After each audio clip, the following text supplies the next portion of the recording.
Marriott Hotel. Good morning, peace and blessings. This is Asara Setepara Ma'at.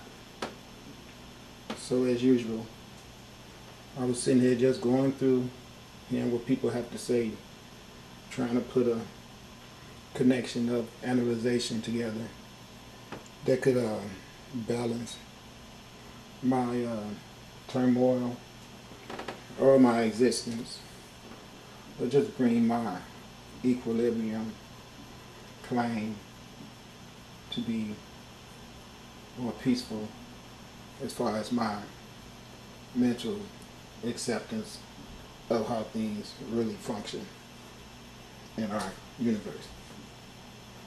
So on my quest of doing that, I came across this footage that I'm getting ready to do some work with. This is some really good stuff. So I'm hoping that the people that put this together will really understand that the reason I use the stuff that I find on YouTube is because that's the way information is transferred. This is what you call, I guess, the resonance of truth is what I'm trying to make available to all inspired missions or just concerned earthlings, human beings, all together. So when the universe gives this information to one person to make it available, because in their spirit they have the energy and the desire to do it. When this happens, another person also getting inspired by the universe to push certain information.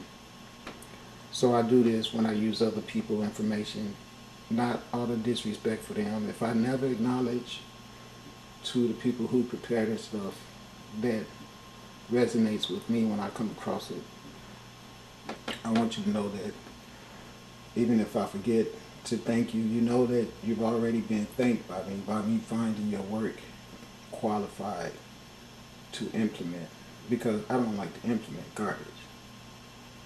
So I'm saying to you all, thank you very much in advance. And sometimes I might not follow the proper requirement by standards of these electronic devices. I find them challenging sometimes.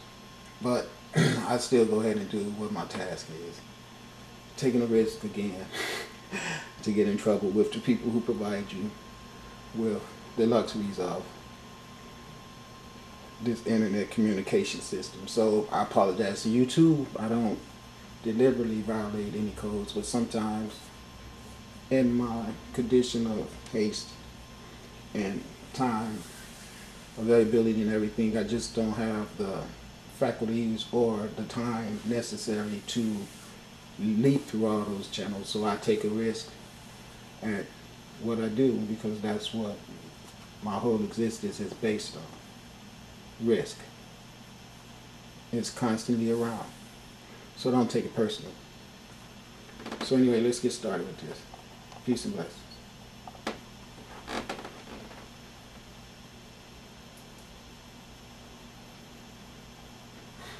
Dialogue in African American history.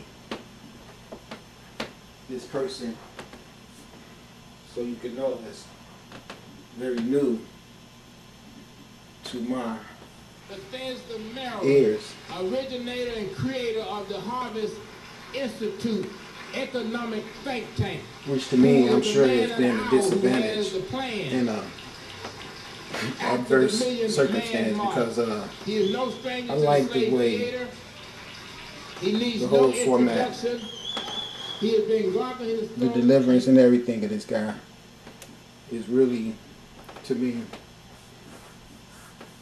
it's really profound. I never been moved by a speaker. Well, with John Henry Clark, and that's how I came across this guy, because by me watching John Henry Clark, the YouTube people suggested that I pay attention to this guy. So I want you all to do the same thing, okay?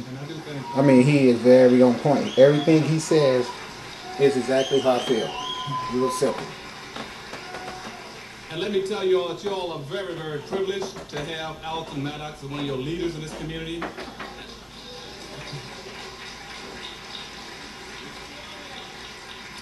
And whether I'm in an ideological or physical fight, I want Alton next to me. And I appreciate him, I love him, and anytime he calls me to come to this city, I'm coming. And part of that is I'm coming because of Alton, but the big reason I'm coming because of all of you, okay? Let me first of all express my profound gratitude to you for the contribution that you made, and let me tell you right up front, it does not come to me, okay? I'm doing pretty well, and I don't need the money. But I do thank you on behalf of the Harvest Institute. And the Harvest Institute is the only real true black think tank that we have in this country, whose sole single purpose is dedicated to trying to bring about black self-sufficiency and racial competitiveness in this country.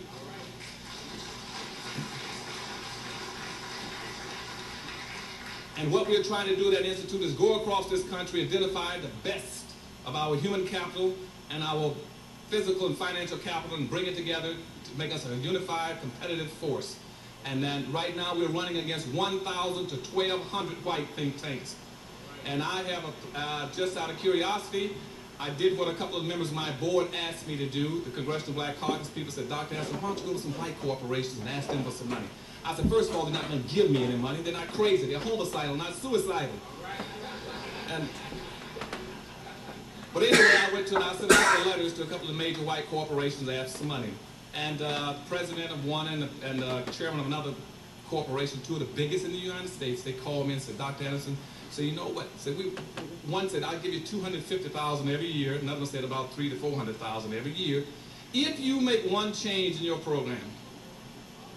And I said, what is that? And they said, first of all, they said, you can get the money if you change your focus. I said, from what? They said, take it off of black folk and put it on women, minorities, or children.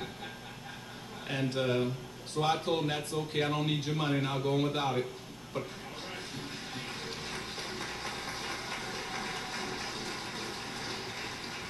I did indicate to myself, look, but on the other hand, I am drastically offended by the fact that you even suggest that to me, when I know for a fact that you are giving money to women organizations. I know you're giving money to Hispanics. I know you're giving money to Asians. Why is it you want to give it to the Harvest Institute for my people? And they said, well, you know, it's very hard for us to justify doing anything for black folk in this country because they are pariah, nobody really cares about them, and our corporations cannot justify it. And secondly, your corporations and your goals are not competitive with ours. And so I said, fine. Now, let me go a little further. I'm going to even name one company for you. IBM, okay? We sent a letter to them and asked them to we know that they're destroying hundreds of thousands of computers every year. And so we asked, one of the letters went out from one of our staff members saying, because our staff are all pro bono, we haven't been able to hire anybody, we don't have that kind of money yet. We will be hiring up sometime between now and the first of the year. So we said, would you give us about 5 to 10 of all those hundreds of thousands of computers that you're throwing away and destroying? And after about 3 or 4 weeks, they sent a letter back to us and saying, well, after a lot of labor, and a lot of consideration and anxieties, we finally concluded we could not give you 5 or 10 computers because it does not jive with our goals. And so I told them, you just play right into my hand because I'm going to bad mouth you all over this country. So.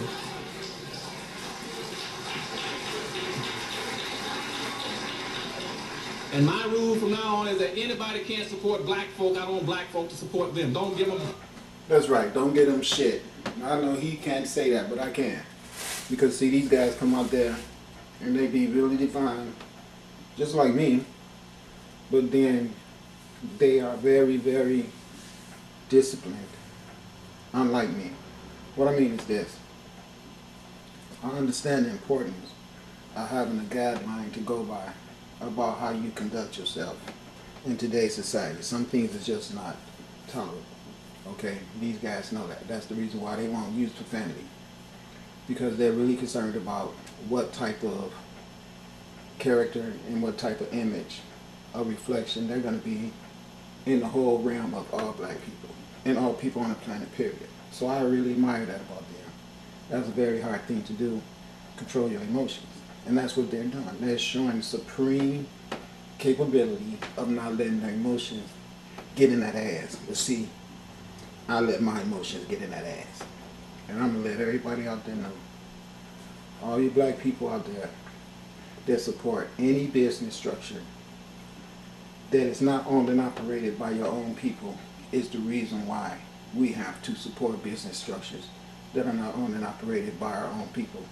Because our failure to support each other in starting businesses, like for instance, if you have a father that is working hard as hell trying to create a business, and for some reason you don't want to get involved with that, and you watch the business fail just like every other black person on earth does, and every other race of people does, and why should any other race of people be busy trying to help somebody else who won't help themselves? So I ain't mad at them.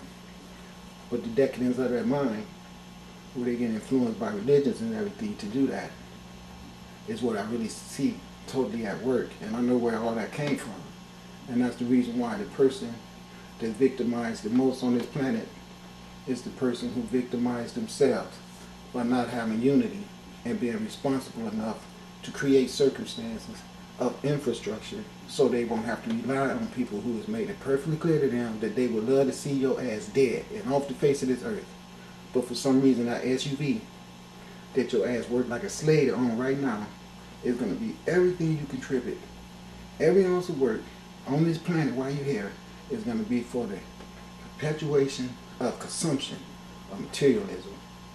And you don't have one clue about your energy should be spent to make this earth a better place for future recipients. And for this, us as a people will never be resurrected. We can only find nothing but failure when we follow those type of inconsistencies. And that's the reason why I don't mind using profanity sometimes and showing my emotion behind it, because someone needs to show a God anger to the negativity that we are constantly encapsulated in. We are all in filth, and it is self-regenerated because of our ignorance of sleep that has been induced to us by an intruder who implemented this freaking slumber so your ass can be dinner for it. And that's what this guy's going to explain to you. Corroborate on. Okay.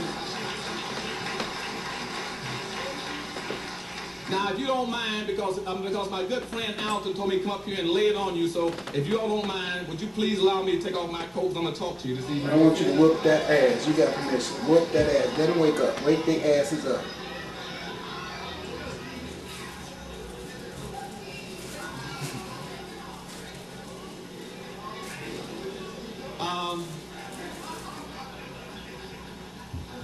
Now, before I get into my message, I usually like to try to anesthetize you intellectually by trying to tell a little joke that's befitting the moment.